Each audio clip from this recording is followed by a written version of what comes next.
from the Next Issue podcast with some amazing guests. It was really nice to get a very small private reaction to the video from you guys. I will say Bob very active during that. Well, you could actually see me doing all that garbage. Yeah. I did not know that. Don't worry. Only I can. Okay, great. That was sweet. That was really fun. Yeah, thanks for putting that together, man. I've always wanted an epic trailer set to that specific song. What is that from? Because that used to be in like all the a Dream. Yeah, right. Yeah, it used to right. be in all the like early 2000s like epic trailers. And that's fucking cool. incredible. It's not if you've seen the film after reading you guys' book, it's not the exact vibe, but it's a very similar vibe. Like the way I felt after finishing. If you know the movie, and you know, we won't get too much into any spoilers or anything, but it left me in a place where I was like, all right, give me a second. I need to take a walk. And well, I mean, certainly with those preview pages that we put out, they're kind of like a little teaser trailer on their own. I think it fits. I think it was sweet. It is incredible how much I like, Bob, from just a few panels, how much action you are actually putting out there. Because this was what, like 5 pages tops, I think. I think that's what the preview, 5 or 6 pages. Something like that. Just I love the panel of she's reaching out into the room. It is very, very exciting. We got a few people in the chat. Let me just say hi real quick. Ryan Michael in the chat. Hey, there it is. Andrew Sweet. Happy belated birthday, Andrew. I think just I believe it was yesterday, Andy, if I remember correctly from the conversation. Matt, Nick, welcome everybody. If you have any questions for our creators, please drop them in the chat. We'll address them as we go. But I do want to ask, first of all, how's everybody doing tonight? Good. Always doing good. Thanks for having us. Yes, excellent. I was saying to you a little bit, when we were doing our little pre-show, Danny, we've had the pleasure of knowing each other through the KLC streams for a while now, literally a couple of years. I guess time flies, man. Yeah. And I know we've been teasing it for a long time, and you've been saying that we're gonna get on here and talk about it, and so we're finally here, and I'm so happy to be chatting about it with you, man. I'm so happy you've been able to read it. Me too. Very excited. So I wanna first ask, like, how did, and you probably answered this question many times, but please feel free to do it again. But there's all kinds of new people that want to hear the answer, and they're all right here right now. So let's answer. The masses are ready to listen. Yes. How did this book come about? Like, how did you guys all get together? Like, Ethan, Griffin, did you guys have this book like in the back of your heads already? Like, just tell me a little bit about how the conception of Project 8 that evolved into Kill Your Darlings. Yeah, I mean, I can kick off with that a little bit because Griffin and I, obviously, we've been friends for a million years and have worked on podcasts that were comics related for a million years, and several years ago, got to work with Ryan Stegman through podcasting, and once that kind of got going, it was sort of a moment of like, oh man, like us sort of like looking at each other and being like, oh shit, is it possible that this could lead down a road of getting to make a book ourselves? And it took a while before anything eventuated, and there were some false starts of like us trying to get an ash can together and whatever. Like, there were a lot of different directions we could have gone. This actual idea ended up coming from the initial germ of it. I had when during height of the pandemic, being a frontline worker and everything, and it was just something that just popped into my head. The imagery that is a lot of the stuff that you see in the teaser pages, that was where it kind of started, and I brought that to Griffin. We've done a lot of just bringing each other like little nuggets of ideas without developing them too much on our own, because we knew we wanted to make stuff together. And so just sort of us having these initial concepts and coming to each other and being like, is this anything? What do we think about this? And I had these crayon pages. I had, the cave with the hands and stuff. And I was like, what is this? Is this a book? And the more we talked about it, the more we got excited about what it could all mean, where it could all go. And that started us on a big artist hunt. And from there, I could kind of throw to Griffin a little bit, so I'm not talking the entire time. Yeah, as soon as we sort of decided to put all of our creative eggs in this basket, pretty much, we were like, okay, this is the idea that we're gonna full send. And we spent over a year working on a pitch document for it. And when we which had the help of plenty fantastic creators, of course. And then we got in the door and Image said, let's do it. And we were like, okay, great. And then we had to find an artist for the book. And we sent a bunch of emails out. A lot of folks didn't get back to us. And then a few did. And one of them was a very enthusiastic Bob Quinn. And Bob had the most passion about it, I think, from any of the people that we had conversations with. And that was super, super exciting for Ethan and I. And so then we got on the horn with him, and it just immediately sort of became clear that this was going to be the team. And Bob's passion for it, and him sort of expressing like he wanted something to sort of like really stretch his legs on, and that this felt like something that could be up his alley. And we were like, okay, then let's do it. And Bob came on board, and we spent 6 months kind of just having some really general conversations. We did a little bit of designing. And then just kind of chatting on. It was a lot of Skype calls where I'd be like sharing my screen, and I'd sit around and doodle, or we'd talk about something, and then I would come back and go something like this, and then usually you'd be very, very kind about it and go, yeah, that's good, let's do that. And then eventually scripts started coming in, and then pages started coming in, and now we're like over halfway done with it, and it'll probably be really close to done by the time the first issue comes out. So there you go. It's a multi-layered thing when you're working on something that's going to come out through a place like Image, where you have the full control of it, because when you're putting a team together, and when some people like us start working with somebody like Bob, who like we didn't know him yet, but we're saying, let's build this thing together from scratch. It has to be a thing of like, okay, so you have to be pretty invested in what we're throwing at you, which he was, and then what you also have, we also just have to have a great dynamic, because we're talking about investing in something where we're going to have to be talking pretty much every day, and we're going to have to be in constant communication, and not get sick of each other, and not be annoyed at all the ideas being thrown around and everything. But Bob has such a wonderful energy, and we really hit it off right away. Yeah, because you guys work with John a lot more. John J. Hill, who did letters and design, I imagine. Yes. So you guys already work with him a lot through the KLC, but working with Bob was a new experience. Was there a hurdle that you guys maybe got to, that like, what was the first hurdle that as collaborators that you try to get over and kind of find the solution and work through? Well, before we answer that, I'll let Griffin answer that, but I did just want to say you're right. We should mention John J. Hill. He was the last piece of the puzzle, because we dove right into the artist time, but then obviously we needed the design, the lettering, and everything, and John was really the only answer for it, where it was like we had been working with him for a while. We knew him to be such a wonderful project manager. We saw all the incredible design stuff he did for Vanish and Crossover and KLC and everything, and so that was just a no-brainer of getting him on board. And he's also been incredible. Yeah, John's fantastic. I was telling you guys backstage, I'm sorry I chopped up your design for the thumbnail of the video. I don't have the design skills. I only use Canva to make my stuff. So ain't nothing wrong with that.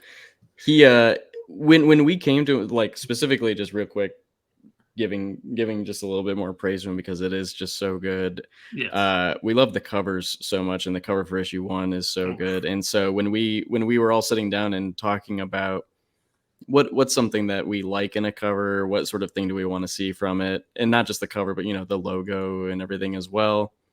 And it came down to us sort of saying, like, well, we want like a color block sort of thing, because that sort of thing stands out to me and Ethan, I think, on a shelf, but also not just straight color block. We want to do something kind of interesting with it.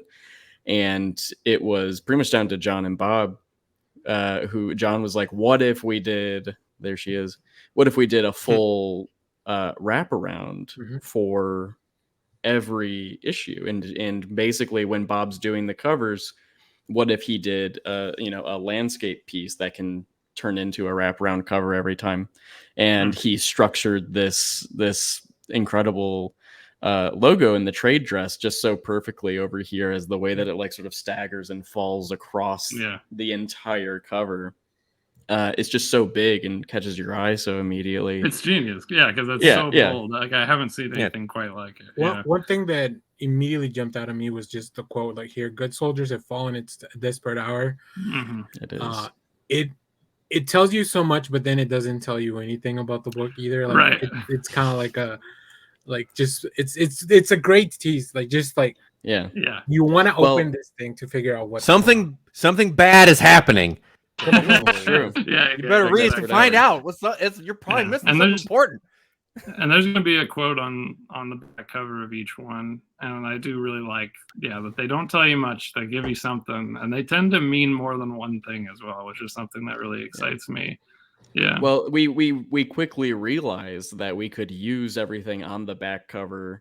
A cover is essentially trying to create interest enough in somebody that they pick it up even if they don't know what it is. And so obviously the front covers all do that, I think, but then we realized we could also use everything on the back covers to create even more interest. And so you'll see as more and more covers come out, we sort of started playing with the back cover a little bit more and adding more teasery details, and yes, the quotes continue to sort of stay a little vague, or maybe they have a double meaning. It's all really good. We'll look at that second cover in a minute, don't you? Oh yes, today, just today, we got to pull the curtain back on the issue 2 covers. It's all really great. Very exciting. Okay, we were talking about hurdles. I don't know. I think we've disagreed on one thing, and then we solved it. And then we compromised. We did have a as a collective team, we have maybe ran into one, and it was quite recently. And we had a conversation about it, and then we got to a point where everybody was happy with it. It really it has been really smooth sailing in terms of the entire creative team. Ethan and I did have to spend a few months figuring out what our process was as co-writers. That's probably where the biggest hurdles were. I would say certainly. Yeah. Well, because we're having to figure out how to write, period, but then we're having to figure out how to write together as well. So it's who are we as creators, but then also who are we as one unified creator together? And it is very complex because we both have very strong feelings. We're both very opinionated. And for a bit, it was like pulling teeth. It was like, why isn't this fun at all? and it took a bit to really get it to click into place. But now it's super fun, and dare I even say, easier. There was a moment where easier than it was. It's like it you looked got a to little the top bleak. of the roller coaster, and then there you go. Like, dude, it honestly feels that way. It really does. It's so much smoother. Like, we really honestly enjoy each time that we're writing together now. Each time we get on the call and we're working through a Google Doc, it's a joy, and that's really nice. Because this should feel like making something with your friends. It should be a joyful process, and so I'm really glad we took the time to really iron out all the wrinkles. Things are smooth sailing now. Nice. Oh yes. Let's take a look at that number 2 cover real quick. Yeah, just today, shit. Guys. Yeah, it's pretty cool. Issue 2. See, there's so many layers to all this, because if you haven't read anything and you go into seeing both covers is like one thing. If you read one issue like myself, and then you look at this cover, it's like another thing. And obviously you guys have the big, the whole thing laid out in your head. So then you start looking at these covers, and so tell me a little bit about anything you could tell us about this cover. It's real creepy, and there's eyeballs all over the place. That's the big spooky. thing I can tell you about. It's spooky. It is spooky. The thing I noticed the most is that it's almost the complete opposite color of the first cover, which was all pink, right? And then we're really completely changing the color palette here. That was pretty intentional, where you'll see So I hope now that people see the second cover, they get the sort of vibe of what all the covers are, or what we're going to be doing with all the colors or covers. And the book is sort of split down the middle in terms of like tone and genre. And so with the first two covers, I think it was important that we really establish again this like sort of dichotomy that exists at the center of the book, where the first one is it's a very bright cover because it's like white and like hot pink. Of course, the book is not entirely a fun hot pink romp, but then the second cover is black and green and eerie in a way that the first cover isn't, with all the floating eyeballs and everything. And all the little shadowy figures kind of peeking out. Yeah. There's even one behind the door. So that one's a little bit more metaphysical, if that's the right word for it, than the first one. The covers are going to serve some different purposes. They might be a literal event, or they might be more of the feeling of something that's going on. Awesome. We're really playing around with the format. That's how you sell a comic, right? That's how you pick up a comic book.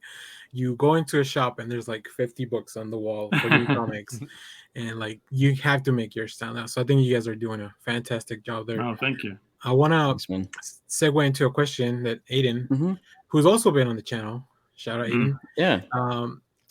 He asked, is it an ongoing or a mini? I think you guys talked about being at a halfway point in some respect. And then, I don't know how much you guys know about the second part. I think that's more Vanished, Nocturnal related, but like the first part, can we talk about that? Is it an ongoing? Is it a mini? What do you guys have? What's going on with this book? It's a complete thing. It's going to be a finite thing, but we can't say exactly how long just yet. Okay. Us saying that we are halfway through, I think, already sort of gave it away. That it's finite. There will be a certain number of issues. We are not at liberty to say the exact number of issues. You're gonna be like, my God, no more. Thank you for ending it here. You're gonna see how many issues it is. You're gonna be like, that makes sense. I should have known it this whole time. Yeah, absolutely. Let's go back to the chat. That is worth expanding on just for real quick. It's just like it was always planned as one like definitive thing. Like we really wanted the ending to be like as strong as the start, and so we didn't want it to be a book that has to go on hiatuses or anything like that. So I think people will be really happy with where it ends up. Which, to answer that second part, as long as like nothing happens in terms of like the industry, like paper shortages, shipping problems, anything like that, there will be no hiatuses. The whole team, Bob especially, has been working his ass off to make sure that issues will be ready every single month. You can consummate professional, absolutely unstoppable. All day, every day.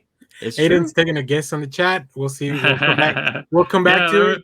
There were plenty of Project 8 guesses, and that's so funny in the KLC chat. I will say the reason we were calling it Project 8, we can get into it later, but there are multiple reasons why we call it Project 8. It'll be on the director's cut of the book. Yeah, exactly. All right, we got another question from Spicer McLeroy, which I think is a really good one. What's the submission process like at Image? Do you need an agent? Can you just email them for a meeting? Like, do you send them a paper plane? Like, how do you throw your script through their window? And I know it's different for everyone, but can you guys tell us a little bit about that? We can only speak to our own experience, which is, you don't need an agent or anything like that. It is about emailing the right stuff to the right people at the right time. I wouldn't send full scripts. I would send a very curated and crafted pitch document with art and enough information to gauge their interest and more information at your disposal if they ask for it. I've seen people have misconceptions about how Image works online. Like, people will talk about like Image like editorial and like the creative directions for Image and whatever, but like Image is fully about creators doing what they want to do. So like people bring their books to Image, and Image decides if they want to put people's books out, and they don't, interfere. That's why it's such a great space to be in. So yeah, it's if you've got a great pitch and you've got some great artwork with it, and you get it to the right people under the right conditions, they might find you a spot. It's kind of beautiful. It's very simple. It allows for a lot of creative freedom. Definitely. It's great that after so many years around, like Image is still really about the creators and putting the work out there and giving them an outlet. I think other publishers have seen that, this works. Like let's just let the creative people be creative. Yeah. And I think that they very much still follow that original mission statement. Yeah, for sure. Yeah. That and get the Levi's out there. But I'm out here in my Gap jeans. No good. Right. Now, Bob, I want to talk to you a little bit about, because I've seen your work and a bunch of stuff. Most recently, X-Men stuff. Alligator Loki. We all love Alligator Loki. Thank you. Yes, me too. But how did you get into doing comics? Like, what was your entry point? The short answer is probably about 5 or 6 years. I don't even know how many years it's been. Listen, I'm here at this desk all the time, flat circle. I don't know what year it is right now. So a few years into my video game career, I was getting really tired of it because I'd been through like big companies, small companies, publishers, developers, mobile, online, and I kept waiting for a video game company that wasn't run by complete psychopaths, and I just never found one, right? So it came down to this point where a friend of mine and I had written a graphic novel, and there was somebody who was willing to pay us to actually make it. So I said to my wife, "Hey wife, do you care if I quit my job that I hate and I try drawing this graphic novel because no one else will do it any good at the price that they're willing to pay?" And she said, "You're miserable all the time. Go ahead." And I said, "Okay, great." So on a total flyer, I quit my job and I drew a graphic novel that nobody read and nobody bought. But I'd made just enough friends along the way that when I came out of the other end of it, emails kind of started coming in saying, "Hey, do you want to work on this thing?" And I had, a 180-page sample saying, "Hey, I know how to do this." And that's pretty much it. That's how I got in, people. Just draw a lot. It's so simple. Just be really great like me. And that's it. Is it really that hard, folks? No, I'm giving away the secrets right here on the stream. All right. What do you want to know? You heard it here first. Be talented and then just do it. Just do it. It's not quit your job, hard. chase your dreams. Quit your job, chase your dreams. Don't end up destitute because your wife has health insurance. I'll tell you this: I had a couple of doctor's appointments, and we would have been in trouble. Oh boy! So whatever you do, just make sure you figure out the health insurance situation. Then you're fine. That's really it's easy. Advice. That's really good advice. That's a topic for a much larger discussion, I think. That's something that should be handled on a KLC stream, so we can get thoughts on that as well. But we have another question from Andrew Sweet, and he asked, "Who came up with the title of the book? How did KYD? How did that come together?" I don't want to answer Andy's question. He doesn't. just one for his birthday, and that's it. Since Ethan, I saw those Ethan earlier did not say message. Happy birthday to. I saw that. I didn't know. I'm sorry. Happy birthday, Ethan. Can answer. Happy birthday. I came up with the title of the book. Griffin and I had a whole bunch of titles. Griffin and I had a whole bunch of titles that we were rattling around, and then Donnie Cates actually gave us a different title. Heard of him? Ever heard of him? We were just talking about this in Brian Bendis's writing class that we moderate. Donnie Cates gave us the title Scorned, which we really liked. It just fit perfectly, but at the time, but when we were submitting to Image, they were like, "Hey, your book's going to be coming out alongside The Scorched," and so I was just thinking, like, that sounds like a Spawn title that's already out there.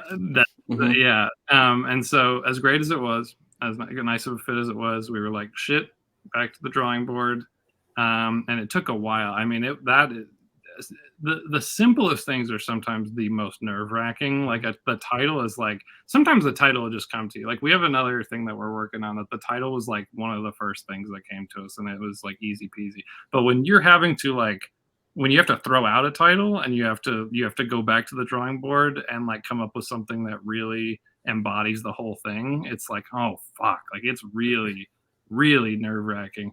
But this was a godsend. It really just like popped out of the ether, and like it not only encapsulates the plot, but also just a lot of the themes that we were exploring, and yeah, we're really happy with it.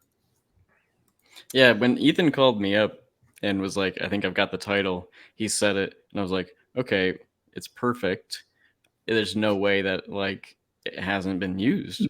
And he was like, no, I've checked over and over again. There's no comic book in existence currently called Kill Your Darlings. There's some storylines, and there are other media. A volume of Suicide Squad Rebirth that comes up when you look for a book on Midtown Comics. The story arc was called Kill Your Darlings. Lucky for there's movies and books and stuff, but lucky for you guys, the movie didn't do very well. Yeah. So, that's all right. They should rise to the top of the Google search. Yeah, I hope so. We got a little bit of a comment from Ryan Michael. The preview gave me Dark Twist of the Neverending Story vibes. Is that just me, or is there something to that? Which I want to add. A lot of marketing pitches are like, is this plus this? Now you guys have the damn it! I just slipped out of my head because I was thinking of the Narnia and Hereditary, which is quite a fucking wild pitch. But, yeah. So two things. First, address Ryan Michael's comment. How do you guys feel about that assertion of your book? And then also, like, how did you guys come up with that mix of like Narnia, Hereditary, like for the marketing? I know we talked a little bit about the marketing before the show, Griffin, but let's get into that. We did come up with Narnia meets Hereditary. Image had a couple of other ideas on what it could be, and we've even kind of like gone back and forth. Like the pitch document has something else. I think I think maybe Narnia was still in there, but no, we came up with Narnia meets Hereditary, and that is just like a mix that like when we put those things together, like we've been saying this, we don't love a this meets that to just like specifically describe it, but it is the easiest way for people to get the idea of it across. And if you're gonna have one, that one's pretty apt. and so it's super easy. It was easy for us because we were like, okay, well, we have a horror fantasy book. What is this flavor of fantasy we're going for closest to? And we were like, it's closest to Narnia in terms of like young kids stumble into like a world that they are like the rulers of. And then as far as what is the horror closest to, we were like, it's close. We're doing a lot of different types of horror in it, but we thought about Hereditary and how just brutally upsetting that movie is, and how almost flippant it can be when it comes to the violence. That's right. Yeah, see, because I haven't seen it, and I was like, man, this is every time I get these scripts, I'm like, these guys are having me draw this really gross shit. Oh, dude, yeah, the stuff that Bob is in like the thick of it right now in terms of how dark. Today was very upsetting. How dark and horrible does the book get? Bob probably drew one of the most upsetting images in the book, if not it gives a couple of other panels a run for its money in terms of the most upsetting thing in the book, and Bob colored it today. So yeah, that's where that came. It literally made me like my stomach feel weird when I looked at it. It really did. I swear to God. And we know it's coming, so that's exactly. That's pretty effective. Bob, how to follow up on that? How do you kind of de-stress to like get away from the sick, gnarly stuff that these guys have you drawing? I have a crippling video game addiction, and that's just how I do it. Okay, perfect.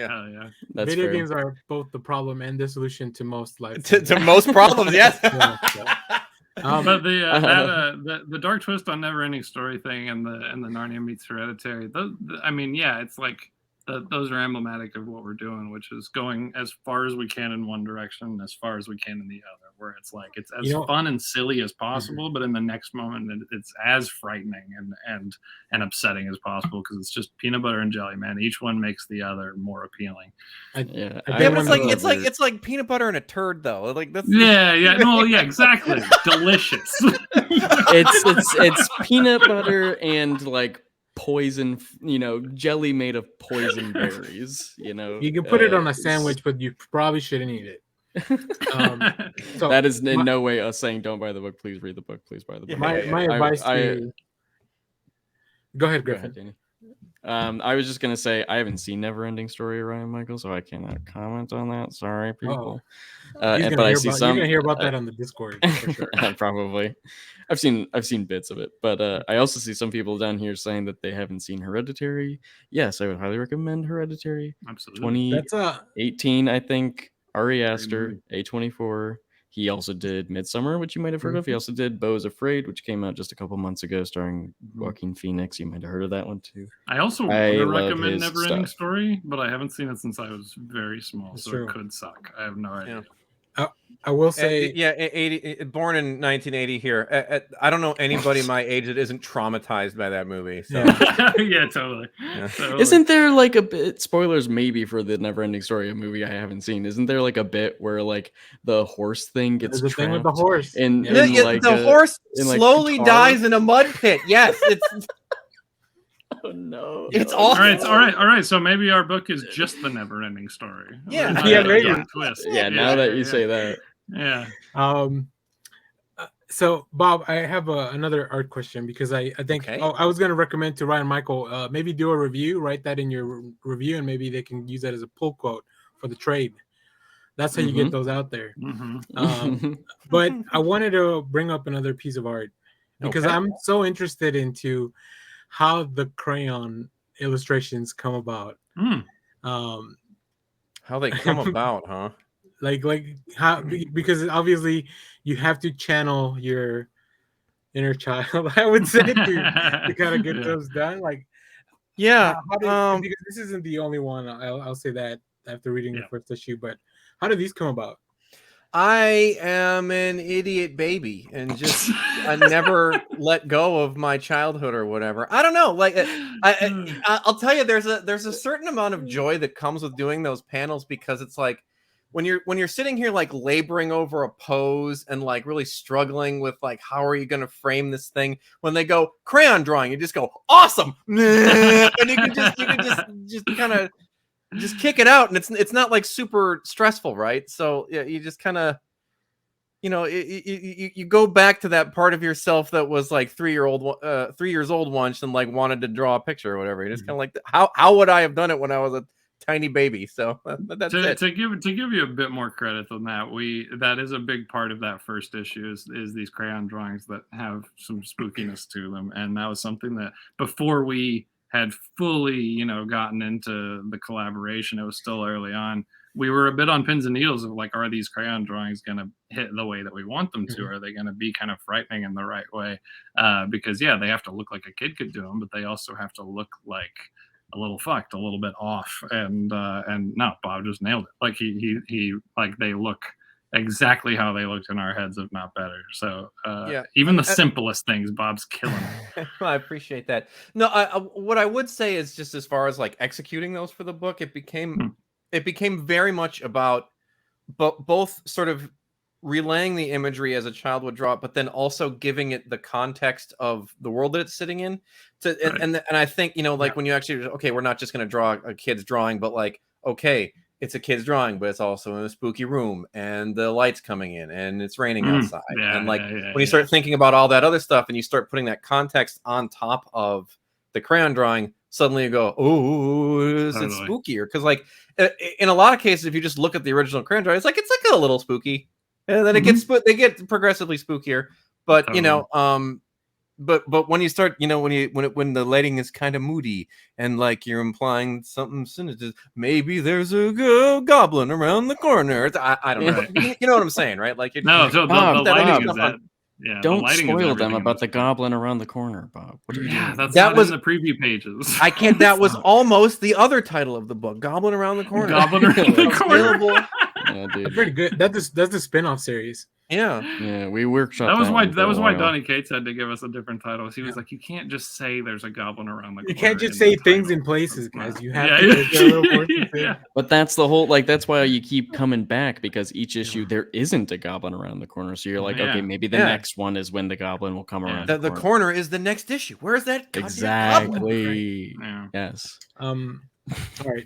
Next, I want to ask, what did you guys tell Ryan Stegman to do that he turned this in? What was the instruction here? How much did you guys give Ryan a script? Because holy shit. No, I mean, look, you don't give Ryan Stegman very much direction. He read the first issue and he said, "This is what it is," and it's incredible. Yeah, we're very fortunate to have him on board to do these for us, and so if that's the case, it's like, okay, Ryan, what do you want to draw? He read the issue and he was like, how about something like this? And we were like, yeah, sure, yeah, yes. And then as we've gone on, the second one, he's like, I kind of want to draw this character. So we dropped this earlier today as well. I love that this is out there. This is the art for Stegman's variant for issue 2, which, by the way, Stegman's doing all the pencils and inks and the layouts, of course, and Bob is coloring all of them.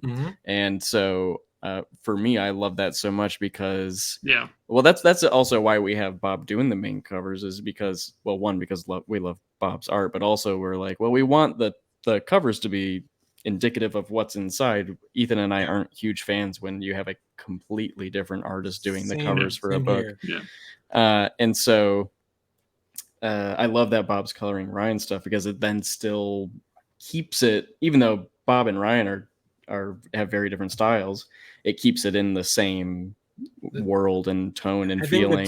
The tone feels kind of the same, like the mood of the art. So great. I also appreciate you guys doing that, because I hate looking at a beautiful cover, and not that the interior art doesn't look beautiful, it just looks completely different. It's different. To what it was sold to me. Yeah, totally.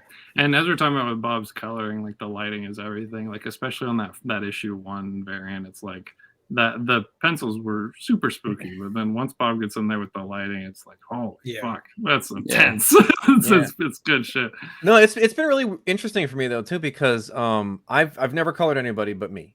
So this is like my first attempt at like trying to take somebody else's, drawings and then interpret them in some way with color, which is it's been a new experience, but it's been a lot of fun. And if you're gonna start doing it with Ryan Stegman. It's not no shit. It's a great way to do it. Okay. Yeah, and you both went off on both of them. And two's cover is just like, when Ryan turned in his layout for the second cover, he was like, I want to draw this character, and we talked about an idea for him to do with this character that's on the cover that Danny will know because he's read issue 1, but people who have only seen like the previews and the marketing or whatever won't know who that is just yet. It's the goblin around the corner. It is the goblin around the corner. But he turned that one in after we talked about a different idea with that character, and we were just like, he's like, I don't know, I wanted to do like a Frank Miller thing, and we were like, okay, sure, yeah, okay. So that was definitely. I'm glad somebody in the Discord mentioned that when we were talking about this, and like, you definitely feel like, oh, okay, okay. Ryan Stegman's channeling his inner Miller, which is. I love dropping that cover with no context for people, because it's just like, what the fuck is that going on here? Yeah, because it doesn't even have, like, you put this out on the internet, it doesn't even have the title of you guys' book. Like, it's just like it's just like, it's just cool. Like, it just looks cool. Good. Yeah, there will be trade dress. Yeah, there will be, and it's got some. We got some other variants, like some retailer incentives and stuff that are coming. That are also some really cool homages. Lots of cool styles coming in, touching the book. Well, speaking of that, you can check the links in the description, which you can find the previews page for this, so you can tell your retailer how to pre-order issue number 1 and issue 2. Add it to your pool. And then also you can there's a link to the KLC Substack, which you can also see all the stuff, all these previews that I'm pulling up. They're from there, so you're getting a little freebie from me. You're welcome. KLC Press sees everything first, usually. Absolutely, so for sure. Which is very lucky for me that all these things kind of drop today when we plan. Unless you guys planned it that way. In that case, I appreciate it. We did. Great. Like we always post on Tuesdays and Thursdays, and we were like, well, we can plug our other KLC Press title, The Schlub. Final order cutoff is Monday, so we wanted to get that on people's radar as soon as we could, and so we plugged that on Tuesday. Go pre-order The Schlub, co-written by Kenny Porter and Ryan Stegman, pencils and inks by Tyrell Cannon, colors by Mike Spicer, letters designed by our own John J. Hill. It's great. And then we were like, okay, the other post this week is the issue 2 previews. Let's put it out on Thursday. It'll be perfect timing. We can talk about it with Danny, share it with the people.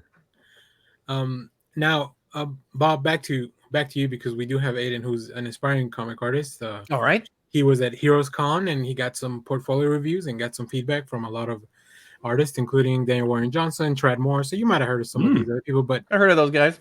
Other than being awesome at it, like being talented, do you have any other tips for aspiring artists? Yes. I have a bunch of tips and tricks. Let me try to break them down as quickly and succinctly as possible, so it doesn't just become me talking about art crap. First things first, make sure that you're drawing every day. Regardless of what even if it's a quick sketch, just find time no matter what to be drawing something. And then I saw this thing. I'm actually gonna disagree with one of the greats here. So I recently saw something with Todd McFarlane talking about, like, hey, you don't know how to draw something, just cover it up with stuff. And I actually got really, really angry at that, because that's the exact opposite of the way that I was taught to draw things. So like I came up from like a very comic strip background and stuff like that. And one of my favorite guys ever to do the job was Mort Drucker from Mad Magazine. And one of the things that he said in an interview once was, when you find that you're not good at drawing something, sit down with your notebook and then just draw that thing, and find all the weaknesses in your art and draw that weakness until it becomes a strength. And then find the next thing that you're bad at and then draw that thing until it becomes a strength. So it's like, hey man, I really suck at drawing hands. Fill 10 pages of a notebook with hands. I really struggle at drawing cars. Great. You can Google car pictures all over the place. Draw cars for 10 pages. And eventually you're going to find that, like, the shape language of those things starts to make more sense to you. You can just kind of start figuring out how they work really, really quickly. And then you're going to be in a way better spot than anybody else, because, you know, all those people are going to be hiding stuff, and you'll just be able to put it all right out in front of everybody. Last thing, and probably the most important thing I would tell you, is that it's really cool to do covers. And it's really cool to do pinups, and everybody loves the thing where the big hand is coming out and Superman's flying over the city. But if, when the pages come in from panel to panel to panel, I can't tell what's going on, you're totally hosed. You need to work so hard on your storytelling to make sure that panel to panel, the reader can understand what's happening, and the story is clear. Because like, one of the things that, you know, I don't know that I'm the flashiest artist on earth, but I think one of the things that I probably do excel at, if I were to give myself any actual praise, is clarity of storytelling. Like, I try to be as clear as possible about what is happening from panel to panel, and keeping things as consistent as possible. So at no point does a reader go, wait, what the heck? Just where are they now? Like, as soon as that happens, I've taken you out of the book. I've taken you out of the story. And that's not where I want, that's not where I want you to be as a reader. Yeah. So there you go. Those are my high level tips. If you want to get micro, I'm available on all of your favorite social media websites.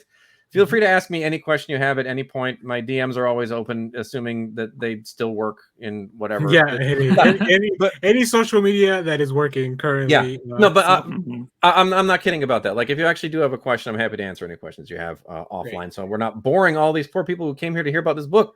Well, Aiden's doing it. Good. So great. I love it. I love it. Ryan Michael calls it, the evolve on the fly, turn your weakness into strength, the doomsday art method. So just don't kill Superman, please. Don't kill Superman. Well, I mean, I guess you could. People like that. I have another question, and this kind of popped up like as I was reading the first issue.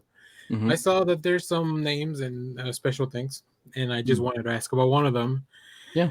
How did Charles Soule get in? Like, what? I mean, I know he's a friend of KLC, and but he's one of my favorite writers, and I love reading his stuff. But how did Charles Soule make it into the special things? Charles Soule is in the special thanks because he was formerly a lawyer, and we asked him a couple of questions about the contract for the book. I was thinking, like, no lie, I was like, forced us to it. I bet it's a lawyer thing. Like, I just bet it's totally. Yeah. I mean, the people in the special thanks have all touched the book in some way, and his was a very logistical one, which we were very grateful for. Yeah, there's some great names here. Whenever the book is out, like, you guys can see there's a lot of very talented people. There's some names I don't recognize, but I'm sure you guys have a great reason like that to put them on here. So, but this is great. I mean, I guess you don't always see a special thanks section, which I think is really cool that you guys did that. Appreciate it. Well, I think we're so excited, obviously, to be. We're just special, and we love to thank people. I think that's what exactly. it really comes down to. Yeah, and when it came down to making the book, and it just felt weird not to at least tip our hats to like you guys borrow her so you could see it. He loaned you the Blu-ray. We love Charles's work though as well. So so it's great to have pin down one of his 10 books and go read it. Yeah, absolutely. All right. I do want to start winding down. So if there's any last questions that you guys want to ask in the chat, please feel free to drop them in. But to you guys, like, what are your next few weeks looking like? What can the people that are watching do to like help you guys out with this? Like, tell me a little bit about this part of. I think getting a book created is obviously very difficult. Of course, releasing a book and then the stuff that comes with that, it's probably no picnic either. So please tell us a little bit about what are your next few weeks looking like. Yeah, we're in a very daunting time period for us. We're in the grind. The FOC is quickly approaching. We're over the next few weeks. We've got a lot of stuff that we're going to start blasting out promotionally. We've got a lot of wonderful pull quotes from a lot of wonderful creators that have really enjoyed the book. Our FOC is on August 13th. So leading up to that, we're going to be trying to push the book as much as we can. And if anybody doesn't understand this yet, the whole industry is still propped up on ordering, specifically pre-ordering books from your shops. Like that is where it's at, and that is how you support creators. That's how you support books that you love. Digital is great, but it doesn't make nearly as much of an impact. And stuff like Amazon and all of that stuff doesn't make as much of an impact. If you really want to show the support for the stuff and the people that you like, you got to pre-order from shops, and that includes the digital outlets for those shops. If there's like a digital outlet for a retailer that has a brick and mortar location, like a Midtown Comics or like a Third Eye or anything like that, that's all great. If you get your pre-orders in through a shop by walking in and saying, I want to add Kill Your Darlings to my pull list, or you pre-order it online through their shop, that's how you support the book. That's the most that you can help us. Absolutely. You can spread the word too. That's great as well. But we definitely need everybody getting their pre-orders in before August 13th. And so that is where our head will be at over the next few weeks, is making sure everybody possible knows that. Yeah. So when you're pre-order like 10 of them, and then give them to a bunch of your friends, and then tell all of your friends to order like 10 of them as well. That is up on the first couple issues, so you can hand them out at Halloween. Really freak those kids out. Oh yeah. Hey, it's spooky time of year. Get ready. Honestly. And also for you foil fanatics, you want those shops to be ordering a bunch of stuff for you, because we got our foil variants set at that 1 in 25 and 1 in 50 ratios. And let me tell you, they're going to look very shiny. They're going to look very pretty. I'm very excited to see those. Absolutely. So check those out. And yes, be prepared. We're going to be in your timelines and your feeds, I think, quite a bit in the next couple of weeks. And then Ryan Michael here saying, Previews World can send your order to local shop. Just to make sure everybody knows, this is through Lunar. It is through Lunar. Yeah. So it's a little different. issue 1 you might still be able to order through I believe Diamond. you can still order it through Diamond. It's a little unclear going forward super what weird. image stuff is going to still be available through Diamond. The whole series could be, but it's not clear yet. Definitely go to Lunar first. But for the most part, your shop should know how to get a hold of this book. If not, you can always reach out to anybody, the creators. Like, how do we get this in our shop? Like, I'm sure they can help, but because of course comics isn't it. It's already a struggling medium, but they want to make it even more difficult to even get your books. It's crazy how it's self handicapping itself sometimes with just these weird little walls that are just so unnecessary. Yeah. So I just want to read 32 pages of a book. But we do it because we love it, not so much because we know that it's easy. All right. Once again, if there's any last questions in the chat, please make sure to put them out there. I do want to ask, what are you guys? Are you guys reading anything outside of the stuff that you're doing? What do you guys recommend to the viewers out there? Whether it's comics, manga, just any graphic medium like this. I think it's very important that people just kind of expand their horizons outside of. I love the big two. But there's so much good stuff out there too, just from every direction, including a book like this. I agree. My reading habits are so terrible right now. We're talking about the marketing of the book and what we're going to be doing here, and we work so many jobs already, and there's everything we do for KLC and Jinx World and Ideas Don't Bleed, and then there's actually writing the book, and now marketing the book has pretty much been a full-time job in and of itself, it feels like. So I don't have much time to read these days, and my reading habits were already pretty bad, where I would not read anything for a month, and then I would binge a few things in one night. I really appreciate pointing people to indie stuff.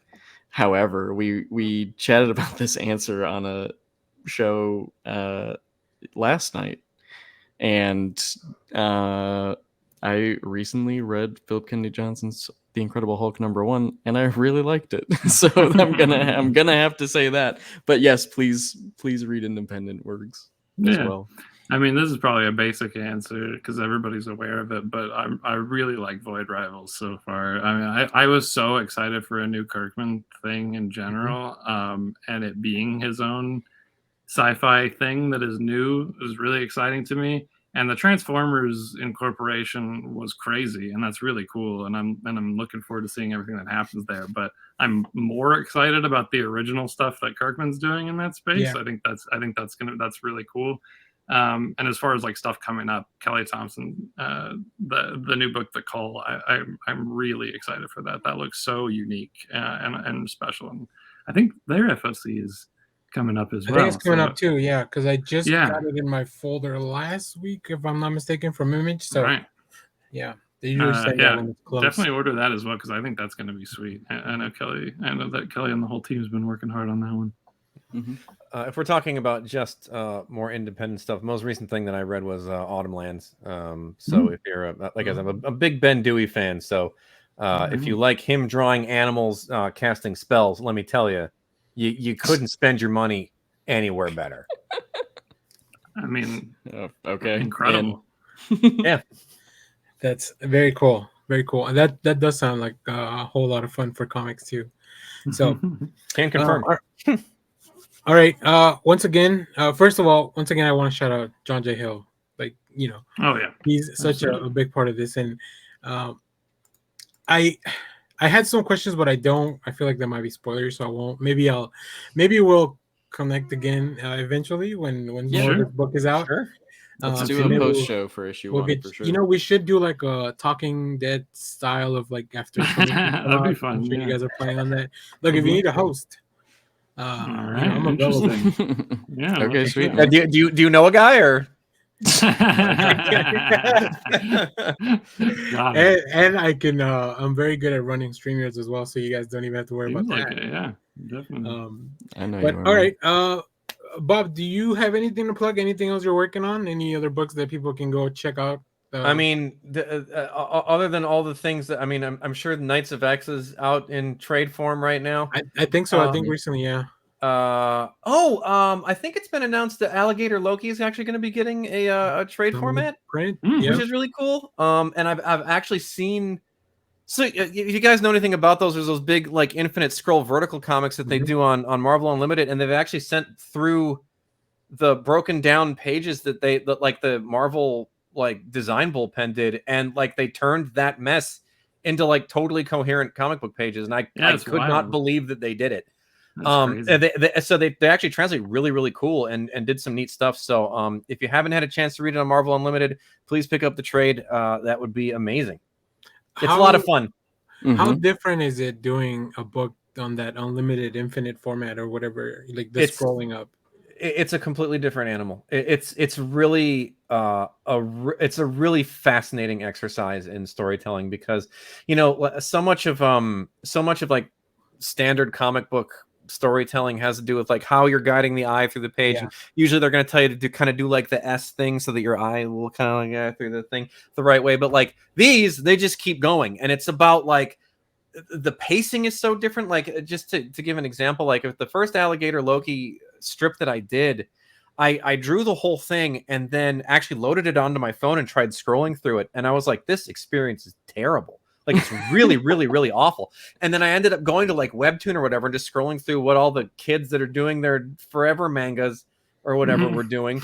And I was like, oh, I get it now, and completely repaced the whole thing. And then suddenly it started to feel good, right? So like the way you incorporate the design of like when you use a background, when you don't use a background, when you use like transition through gradients, like if you give a panel just one full screen or more than a screen, or if you all that stuff kind of becomes a new way of thinking about the medium. It's a lot of fun. It's so much work though. I can tell you this, it is way more work. It's way more work than I'm paid for by that company. So, but to be fair, I really do love doing it, and they're always a lot of fun to draw. So. Okay, that's very interesting that you mentioned how different they are, because this week I picked up my Hellfire Gala event of the season, but when I redeemed my digital code, they gave me an Infinite Comics version of the same book, and I started scrolling through it, and I was like, I'm not reading it like this, because I usually prefer to read digital. It's just easier, and then I can get screenshots and stuff for the reviews. Yeah. But then I started reading and I was like, no, there's no way I'm not getting through 76 pages of a comic like this, because it would have probably taken me too long. So then I went back to read the physical book, and I was like, yeah, I don't know, like I don't want to shit on whoever translated over, but I don't think it was the intended format, so it's difficult to move it over. My suspicion is they did the book first and then broke it into an Infinite Scroll. Some of those, they'll do that with some older books. They'll take them and sort of post translate them. Sometimes it's cool, sometimes it's not. Like I think Alligator Loki is actually like a really good example of what you should be doing it with it, because they're not too long, right? Like they're kind of bite sized. You can scroll through them real quick. There's no reading. Like there's no like other than Wham and Bappo or whatever, like there you don't really have to read anything. It's just it's just hijinks nonstop. If you want to put words in it, you can, but you don't need them. Oh, dude, we're gonna load the next issue of Kill Your Darlings with Bappo. I can't wait to find. I can't wait to Bappo. see. Yeah, I can't wait to see John J. Hill putting it in there. Yeah. A lot of these, since you bring that up, I want to some of all this dialogue from the cave, that's John, right? Like this stuff, or like these words, is this all John? Yeah, I mean the lettering is you didn't, okay, because I know sometimes when there's big letters, sometimes the artist maybe incorporates them into the drawing itself, but okay, no, which is great. I don't do that. I love the churn. I love the color scheme change in the word bubbles. Like definitely, it really makes does a lot. He does a lot of cool stuff with that moving forward, especially with this colors. Like yellow's I don't think I've seen much yellow used in like speech, which worries me for the future of the book. But it's a very interesting, right? You normally see like red or maybe even like a purple or just the inversion of black and white. Right. But okay, really cool. All right, Ethan, Griffin, do you guys have anything else to plug? I know that you want to say to tell the people that are watching. It's all kill your darlings all the time for us, man. Yep, this is literally the single most important thing that we've ever done. And please go pre-order the book. Pre-order issue 1, pre-order issue 2. Stick with us. You know it's going to be like a certain number of issues. So might as well just stick around for the whole ride and see how it pans out. I say, hop into a shop, in which support local comic shops anyway. And while you're in there pre-ordering the book, pick up something dope as well. And go subscribe over at klcpress.com. We are going to be talking about Kill Your Darlings, and we've mentioned no comment. The Schlub already is coming out in August. So Kill Your Darlings and the Schlub will be coming out right next to each other, so we'll have so much to talk about over on there. You can support independent comics directly by subscribing to klcpress.com. So if you like our stuff or Stegman stuff or Kenny Porter or Tyrell Cannon, go and subscribe over there. We're going to chat about all of it, and we would love to have you guys with us. Yeah. KLC is a really fun place, not just like as a community, but also the stuff you guys are doing with getting some of these books out that are a little different. They're a little weird. Like the Schlub feels so different from Vanish, feels so different from this. Totally. So it's really cool. Also, you can pick up both trades of Vanish already. They're out. If you guys haven't read that, check it out. They are. Yeah, please do get those pre-orders, and we're absolutely working our very hardest to try to make something that'll make everybody happy. And we would love to just keep doing it. And if you pick up issue 1 and you're like, oh, I love this, that support will just mean that we will keep doing our best, and we will keep trying to make stuff that you enjoy. So definitely please do. And if I have ever drawn a book or a strip that you liked in the past, please do pick it up, because I can say hands down this is the best work I've ever done in my career. Absolutely. I'm incredibly proud of it. I'm so happy every time a new script comes in to my inbox, because Ethan and Griffin have given me something new, wild craziness to draw, and it's always a joy. So yeah. And then you pay it right back with like imagery that they just can't handle. It's true. No, apparently. Dude. I mean, Bob is not lying. When issue 1 came in and he was like, "This is the best stuff of my career," we were like, "We agree." Yep, and then issue 2 started coming in, and we were like, "Oh my god, he's topping it." And then issue 3, 4, and however many more issues there might be, I should stop. Every time something comes in, he's outdone himself. So I heard it here first. At least 4. At least 4. At least 4. Yes. That's great. Well, thank you guys for stopping by. We should definitely thank you for having us, man. For sure. Thanks, man. Even better than Throg. Can confirm better than Throg. Throg is great. Was pretty fucking good already. So if that says anything, But thank you guys for coming. I'm very excited to I'm working on a script for the video for the actual review when it comes out. It's very exciting to just do all that and go back and all the little details. I can't wait to talk more about it, because the Discord KLC people, we all love to just dissect the books and tear them apart. So we'll be asking you guys questions about why did you do this, or how did this happen? And, I can't wait. That's gonna be fun. I think the Discord's gonna have a field day with it when everybody gets to read it, because I think you guys will do a fair job of picking stuff apart, but I don't know if anybody really realizes just how much stuff is set up in issue 1. There's a lot. Because this is literally draft 20 of this book, and so there has been so much just going back and seeding things and stuff. So I think you guys aren't ready for how much dissecting may actually be necessary. Listen, like I said, if we're doing an after show, I think that'd be great to kind of to talk about it, pick it apart, look at our favorite moments, maybe look at some of the coolest thing that Bob's put on the page, like the panel of the week, something like that. So we'll see. But once again, thank you guys for coming into the show. I'm very excited. I'll drop all your links in the description after the video, so make sure to go check those out. Follow these guys on all social media. Go order the book. If you have questions about how to order the book, hit me up. I love telling people how to order. I love guiding people in their comic book journeys. So we can definitely we'll make sure you pick up this book. So thanks everyone. Absolutely. We'll see you guys later. Thank you. Bye-bye. Bye. Thank you.